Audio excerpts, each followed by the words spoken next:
Hello, my name is Dr. and today we will be reviewing SCP-178. Object Class, Euclid. Special Containment Procedures. SCP-178 is to be stored in a Class 3 anomalous object container guarded by no fewer than 2 armed personnel with Level 3 clearance when not undergoing testing. Item is to be removed from containment only with the written permission of personnel with Level 4 clearance or higher. Following Incident 178-14-Alpha, all tests are to be monitored remotely in the presence of all personnel apart from test subjects in the testing area during experimentation is expressly prohibited. Description: SCP-178 is a pair of white stereoscopic 3D glasses with a rectangular white cardboard frame and lenses of transparent blue and red, left and right lenses respectively. The item exhibits no unusual physical properties apart from a slight discoloration of the cardboard consistent with age. When worn, the wearer begins perceiving large bipedal entities in addition to its ordinary surroundings. Entities reportedly exhibit a docile and occasionally curious behavior. Reports include entities leaning over the shoulder of persons working and observing them with interest, with one exception. Any attempt by the wearer or any other personnel, see Incident Report 178-14-Alpha, to directly interact with the entities results in severe lacerations suddenly appearing on persons involved. The appearance of lacerations is rapid and continues until the moment the wearer expires. The pattern of lacerations is always consistent with being slashed with 3 parallel, tapered sharp objects of lengths varying between 14.2 and 17.4 centimeters, and maximum thickness varying between 2.9 and 8.1 centimeters. Recording and measuring devices used during testing failed to detect any anomalies, including while lacerations were appearing on subjects. Subjects do not report hearing any sounds emanating from the entities. Long-term observation of subjects exposed to the item reveals no lasting effects. Stereoscopic images viewed through the item appear three-dimensional. Addendum Number 1. Item was recovered in Tennessee by Agent operating as deep cover agent in the U.S. Fish and Wildlife Service, who arrived in the town following reports of a year-old child being found dead in her second-floor bedroom, apparently as a result of an unusual mauling. Agent noticed a blood-stained stereoscopic image of a Ferris wheel adjacent to where the child was discovered, and after some searching, found the item under the child's bed where it had apparently been thrown during the child's death throes. Agent then proceeded to call a recovery team to his location. Following the recovery team's arrival, Agent wore the item and looked at the image, reporting nothing unusual until he turned his head to his left, whereupon he noticed an entity approximately an inch from his face leaning over his shoulder and looking at the stereoscopic image.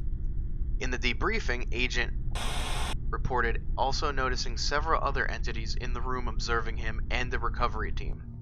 Agent refrained from attempting to interact with the entities, and the item was recovered without incident. Addendum Number 2. All experiments are to be logged in File 178-E. Addendum 3. Personnel with Level 4 clearance are urged to read Incident Report 178-14-Alpha. Reading Incident Report 178-14-Alpha is mandatory for all personnel with Level 4 clearance or higher overseeing or approving experiments with the item. Warning: failure to comply with Addendum Number 3 is grounds for disciplinary measures. We will now be looking over File 178-E, starting with Experiment 178-E-1. This experiment was conducted by Doctor, with Doctor, and Doctor assisting. Date: redacted. Procedure: D-Class subject is to be placed in secured test chamber containing SCP-178. Test chamber is to be observed via bulletproof glass window to adjacent control room and via audio and video recording devices. D-Class subject will be instructed to wear SCP-178 and report what it observes until told otherwise.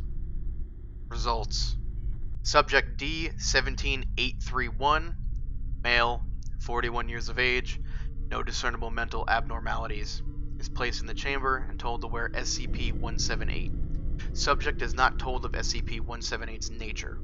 Subject does as instructed, then immediately expresses distress by throwing SCP-178 away and covering its eyes while vocalizing fear. Research staff instructs subject to describe the source of its distress. Subject unresponsive. Research staff attempts to calm subject. Subject responds by uncovering its face and looking around, appearing to still be distressed. Research staff instructs the subject once again to describe the source of its distress. Subject responds by stating the presence of an unfamiliar entity in close proximity to its face the moment it wore SCP-178. Research staff instructs subject to describe the entity in detail. Subject responds by stating entity was hideous and had too many eyes. Research staff instructs subject to describe the entity in greater detail. Subject states it did not manage to perceive many details before removing SCP-178. Research staff instructs subject to wear SCP-178. Subject uncooperative.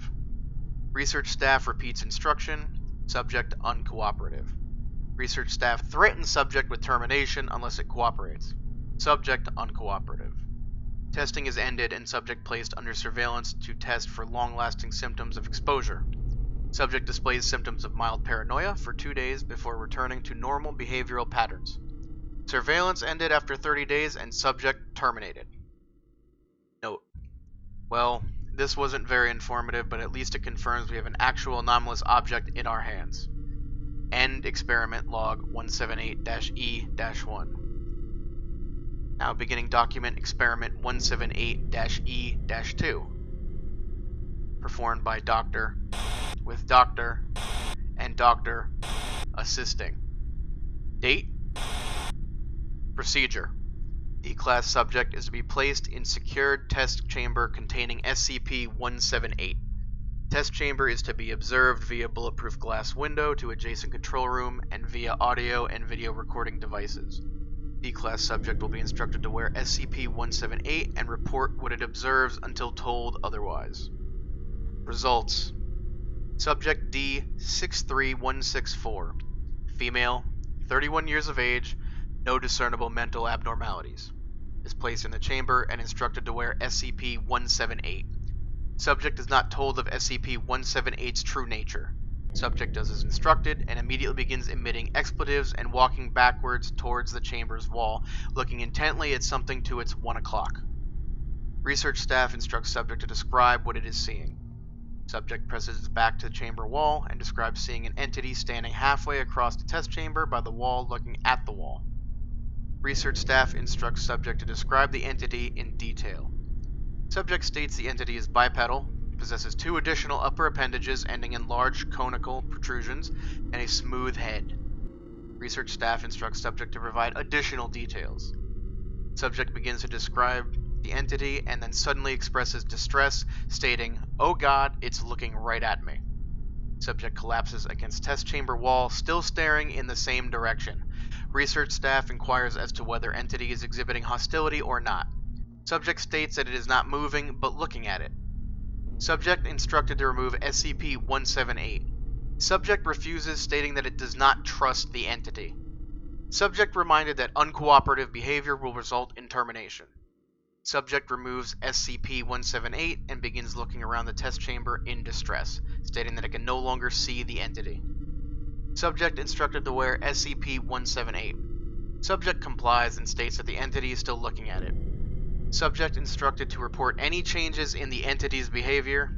2 minutes and 37 seconds pass before subject states the entity is no longer looking at it. Subject states entity is looking at the wall again.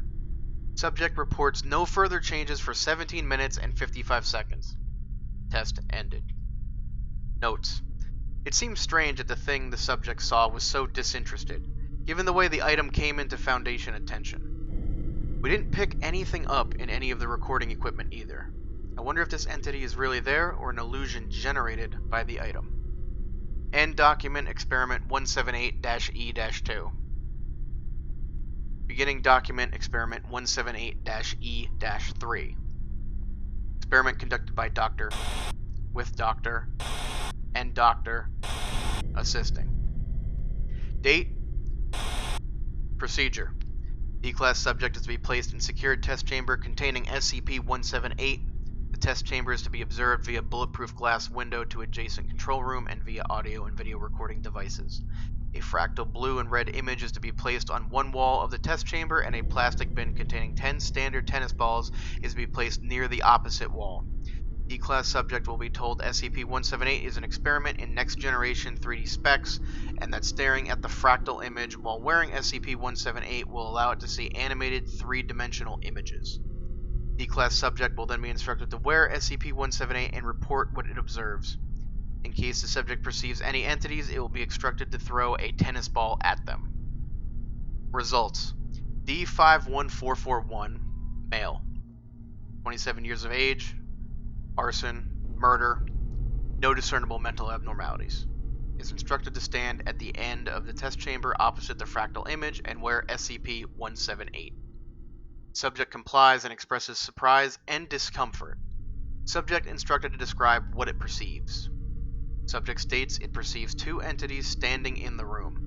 One, from now on referred to as Entity 1, next to the fractal image with its back to the subject, and the other, from now on referred to as Entity 2, crossing the room from left to right. Subject opines that the person who designed the animation is mentally unbalanced. Subject instructed to describe Entity 2's gait. Subject states it walks using both its legs and upper appendages. Subject equates Entity 2's gait to that of a gorilla, if someone put its skeleton together wrong. Research staff inquires whether both entities are similar. Subject replies that apart from size, they appear to be generally similar. Subject then proceeds to describe entities fitting the description of the entity in Experiment 178-E-2.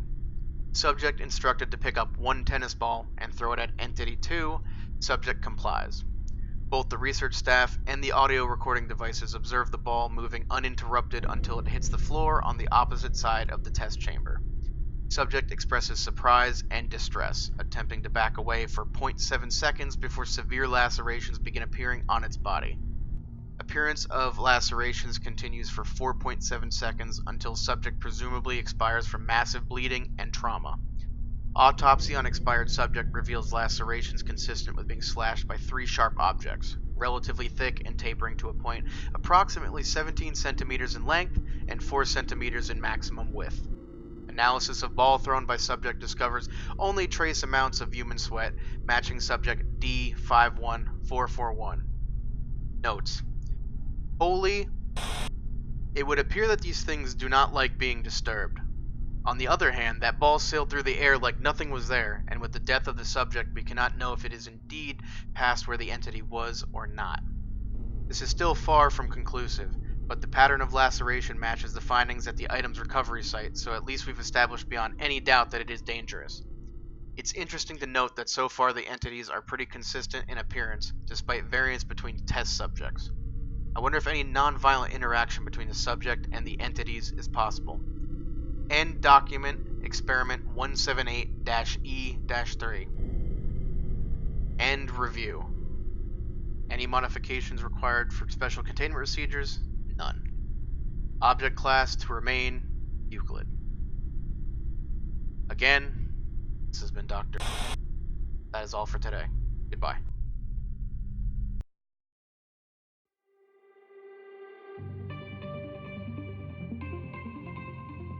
Hey guys, Shawnathan here. I hope you enjoyed the video and thanks for watching.